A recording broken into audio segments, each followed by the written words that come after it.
Don't scroll, because the advice I'm about to share with you that a billionaire gave me made me millions and millions of dollars, and it changed my life forever. And I got this advice 20 years ago. So pay attention. This will change your life. Here it is. Very simple. Never take advice from people who are not already living the lifestyle that you want to live. Let me say that again, because it's simple but powerful. Never take advice from people who are not already living the lifestyle you want to live. So let me give you the backstory on that. I used to train a billionaire, okay, at his home, 35,000 square feet. And a lot of you will resonate with this, because I was very, very torn. I had a very awesome relationship with my mother, but she was the uber conservative in our family, right? So when I told her I wanted to start my own business, especially on the internet, she's like, "Oh my God, Joel, are you kidding? You did cardiac rehab in school. You don't know anything about computers. You lost your mind, right?" And of course, we always want to make the people we love the most very, very happy. So one day when I was doing the personal training of Dr. Copeland, he owned Corel.com. That's the billionaire. Go to Corel, Corel.com. You can check them out there. He said, "Joel, let me ask you a question." And I said, "Sure."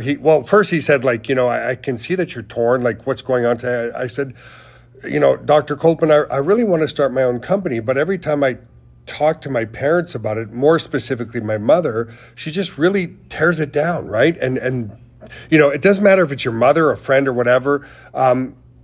That's the biggest thing that affects us now, right? Is we want the validation of others, and then, if you're an MLM or if you're in any home-based business, oh, that's stupid, that's, blah, blah, blah. So what it does is it removes the emotional component of it. So he said to me, "Joel, I'm not here to brag, but whose lifestyle would you rather live? My lifestyle?" And, you're sitting there in a 35,000 square foot home, or your mother's lifestyle. And I was like, "Without question, your lifestyle." He goes, "Well, good. Remove the emotional component of wanting your mom's validation." And so the only thing I can tell you is never take advice seriously from people who are not already living the lifestyle you want to live. So do you want to live my lifestyle, or do you want to live your mother's lifestyle? And from that day forward, it changed everything for me, guys. Completely everything, because I was like, he's so right. And then that way I was able to remove the emotional component around it. And then I was also able to take rejection much, much better, right? People always like putting you down, like, "Oh, that's stupid. Oh, don't do that, or don't do this, or network marketing is stupid, or home-based business is stupid, or internet is stupid." Now I just look at them and I go, okay, do they live in a 30,000 square foot home? Are they driving a $130,000 BMW? No. Then don't take it seriously. It'll change your life, guys.